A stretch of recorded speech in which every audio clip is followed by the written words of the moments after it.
Morning news కి స్వాగతం. పత్రికల్లోని ముఖ్యాంశాలు చూద్దాం.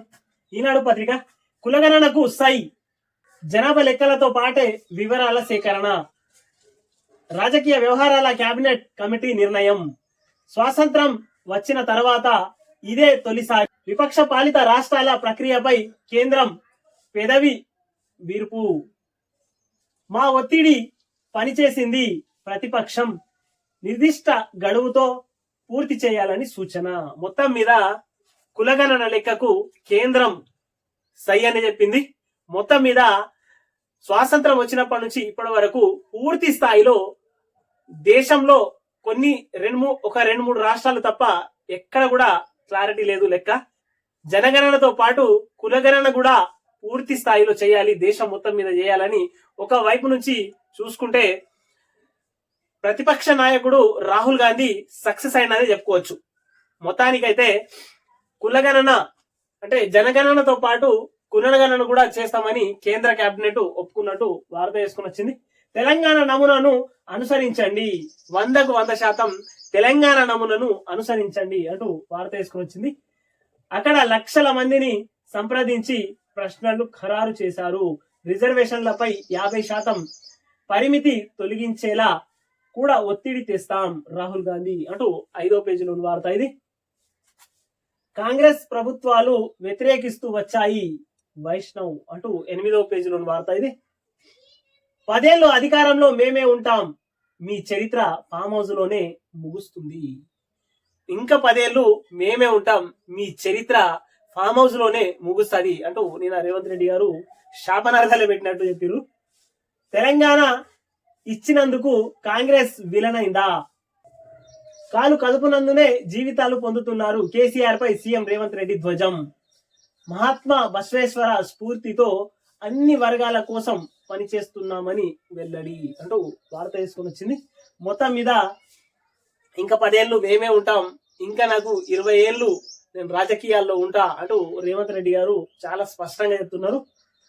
తెలంగాణను దేశం అనుసరిస్తుందని రుజువైంది. కులగణన నిర్ణయంపై కేంద్రానికి సీఎం రేవంత్ రెడ్డి అభినందనలు అంటూ 5వ పేజీలో వార్త. 36 గంటల్లో మాపై భారత్ సైనిక చర్య, పక్కా నిఘా సమాచారం ఉందన్న పాకిస్తాన్.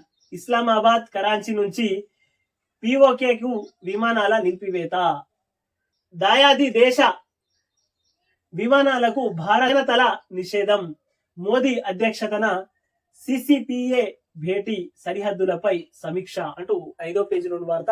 మొత్తం మీద పాకిస్తాన్ బెదిరించినట్టుగానే బెదిరించి మొత్తం మీద ఇప్పుడు ప్రస్తుతం అయితే భయపడుతున్న పరిస్థితి కనబడుతున్నది. ఎందుకంటే ఇంతకు ముందు కవ్వింపు చర్య చేసి మొత్తం మీద భారత్ మనపై ఏదో చేయబోతున్నది అంటూ మొత్తం మీద భయానికి లోనైనట్టే 100% తెలుస్తున్నది. ఎందుకంటే ఐక్యరాజ్య సమితిలో చాలా స్పష్టంగా అక్కడ పెట్టారు ఉన్నదన్నట్టు. మొత్తం మీద ఇప్పుడు భారత్ మాపై ఏదో చేయబోతున్నది అంటూ భయపడుకుంటూనే మొత్తం మీద తన సైన్యాన్ని అలర్ట్ గా ఉండండి, భారత్ ఎప్పుడైనా మన పైన రావచ్చు, మొత్తం మీద మనం అలర్ట్ ఉండాలి అంటూ భయపడుతున్నట్టు నటిస్తూనే మొత్తం మీద ఈ రోజు రేపు పరిస్థితులు ఏ రకంగా మారుతాయో తెలియదు. కాకపోతే మొత్తం మీద పాకిస్తాన్ భయపడుతున్నట్టుగా నటిస్తున్నట్టుగా కనబడుతున్నది. ఏది ఏమైనా మన భారతదేశం నుంచి మొత్తం మీద ప్రధానమంత్రి గారు త్రివిధ దళాలు, ఆ తర్వాత ఆర్మీకి సంబంధించినంత వరకు మొత్తం మీద మీ ఇష్టం ఉన్నట్టు మీరు చేయొచ్చు, మీకు ఎలా అనిపిస్తే అలా చేయండి అంటూ పూర్తి స్థాయిలో స్వేచ్ఛనివ్వడం కూడా త్రివిధ దళాలకు కొద్దిగా ఉపశమనమైన చెప్పుకోవచ్చు. అక్కడ సిచ్యువేషన్ ని బట్టి మొత్తం మీద ఏం చేయాలి, ఎట్లా చేయాలి అని భారత్ నిర్ణయించి మొత్తం మీద దాని మీద ఒక పాకిస్తాన్ పైన మొత్తం మీద పుల్వామాలో జరిగినటువంటి దాడి పైన మొత్తం మీద పాకిస్తాన్ కు ధీటైన బుద్ధి చెప్పాలనే విధంగానే భారతదేశం మనకు మొత్తం మీద కనిపిస్తున్నది. ఏది ఏమైనా మనకు భారతదేశం పైన ఎలాంటి కవ్వింపు చర్యలకు వచ్చినా పాకిస్తాన్ కు ధీటుగా సమాధానం చెప్పేలాగానే వ్యవహరిస్తాం అంటూ మనం మొత్తం మీద ఇక్కడ కేంద్ర ప్రధానమంత్రి నరేంద్ర మోదీ గారు కూడా మొత్తం మీద కేంద్ర బలగాలని భారీగా మోహరించినట్టు మొత్తం మీద సమాచారం. ఏది ఏమైనా ఇవాళ రేపు చాలా ఒక యుద్ధ వాతావరణమే కనిపిస్తుందనే చెప్పుకోవచ్చు.